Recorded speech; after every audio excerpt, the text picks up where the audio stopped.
What is up, ladies and gentlemen? Welcome to the weekly top 10. My name is Andre Gretorp. I'm going to be bringing you through the top 10 plays of week number 7. So let's kick this top 10 off right with our number 10 spot. It will go to Pult versus Jinra. Pult is starting up here in TVT on Ohana with an impressive Marauder rush. Now, what's exceptional about this is he actually won the game straight up right here. Jinra was way too far behind after this push, but his execution earned him the number 10 spot. Still a bad position for Jinra to be in. These Marauders are already here. Jinra pulling all of his SCVs except for just a couple. You can see the Marauders have concussive shells finished, and Pult's just going to immediately snipe some of these units, really targeting down the worker. Very good call there from Jinra. Nonetheless, the pressure is far from over. With 3 Marauders, a 4th incoming, Pult looks very scary at this point.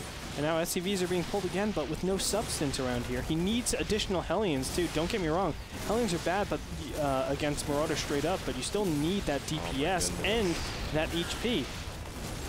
And it looks like Jinra forces to cancel on that bunker. These Marauders are very soft, but great micro from Pult. Pulling back his units as Marauders get in. Oh my god.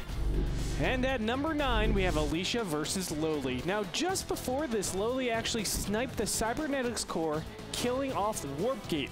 So Alicia had to do something big right here, and he shows you the power of Stargate play for the number 9 spot. So and that quick against the Stargate, because the only thing that's actually ever going to pressure him in this game is Stargate units. Now Lowly is going to end up losing all of his queens by trying to keep this base alive.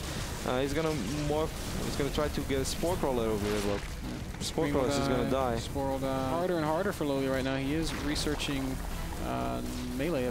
So I guess he wants to play Infesterling again. That's what we can take from this. Losing 4 or 5 queens even, and a Spore Crawler and a hatchery. That's such a huge blow for a game that was, you could say, pretty much even before that. Maybe Alicia was a little bit ahead, but really not much more than that. Right now, I think Lowly is in a world of trouble. He doesn't have an answer at all to all these Phoenix, doesn't have an answer to these 2 Void Rays. Just losing more and more queens. Take a look at the unit's lost resource step.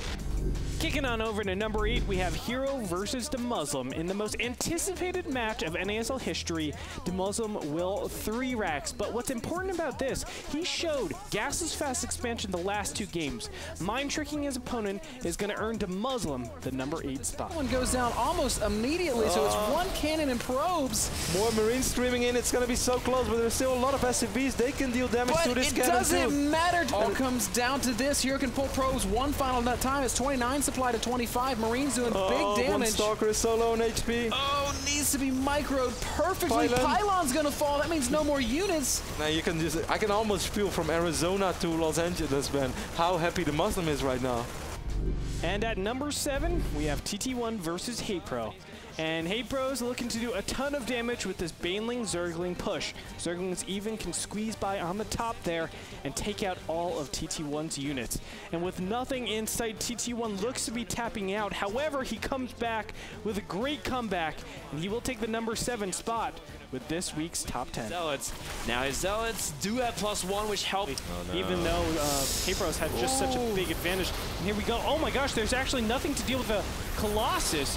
And that actually means that the Colossus will take out all of these Broodlings so fast. You can see the Roaches and Infestors are dying fast as well. And all it's going to take is 1 really nice blink. There it is. He's going to go directly on top of the Broodlords. The Broodlords are being focused down very nicely. And I don't think that HatePro will actually stop this. My god, HatePro is going to lose this battle. Again, we have number 6 going to DeMuslim versus Hero. You gotta watch this series with a great push coming in by DeMuslim. As you can see, Marines, Marauders, Vikings, Medivacs, and Ghosts are going to flurry the field. However, Hero has something to say about it. With really great execution and, more importantly, good Colossus position, he will take this fight and the number 6 spot in this week's top 10. It's going down everywhere. Vikings not fighting right now. That could be a critical mistake. Finally, they turn back around and get involved, but DeMuslim's army is just crushed, dipping down to about 100 supply, while Hero well up over 150. I think that might actually be the killing blow. And at number 5, we have both Chef and Morrow taking the cake. Now a ton of Ravens get fungled. Beautiful job, but watch the return fire. Morrow is going to send out a ton of Hunter Seeker missiles, giving both these players the number 5 spot. More Seeker missiles take out a huge amount of Infestors. Chef does clean up a huge amount of Ravens. At number 4, we have Thorzane versus Select. Now, I want you guys to focus on Select's control and his ability to do a lot of damage with a small amount of units. But the main thing to focus on is actually Thorzane with his steadfast defense. He's able to actually reduce the amount of damage, giving himself the number 4 spot for stoic defense. Nice pickups there by Select. If I come well through this, I'm gonna be fine because my economy is gonna be better. Meanwhile, the Hellion is gonna try to get a couple of good shots off.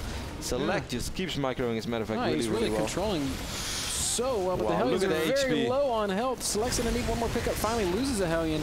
Thorzane's now gonna fight. Oh, that's a nice final shot there, and Select can. I think he's gonna drop one more, Ben. I think Select's crazy. He is crazy, and he's dangerous. He loses one Hellion. But that was good. Tom Cruise flying that medevac, and it stung her like through her foot. And she's been very sad. Select's going to try to drop once more, this time with 6 Marines and that one very low HP Hellion. But Select's micro has been impeccable so far this game, Ben. He's killed quite a few SCVs and the Cloak Banshees are coming in. And Thorzane is so underprepared for Cloak Banshees. Not a single turret anywhere. He does have the eBay, but and he also has some good energy for scan already. Yeah, and the one is almost there in the natural as well. The one damage Banshee in the main is going to deal so much damage. Man, Select has played pretty much a perfect TVT so far. Yeah, Thorzane's going to position the Marines in the main right under the Banshee, but Select still microing very well. Ooh, lost the one in the natural. Just when I say that Select played a pretty much perfect PvP. Oh, Stim is being used right now. Oh, loses both Banshees, so that went pretty good for Thorzane.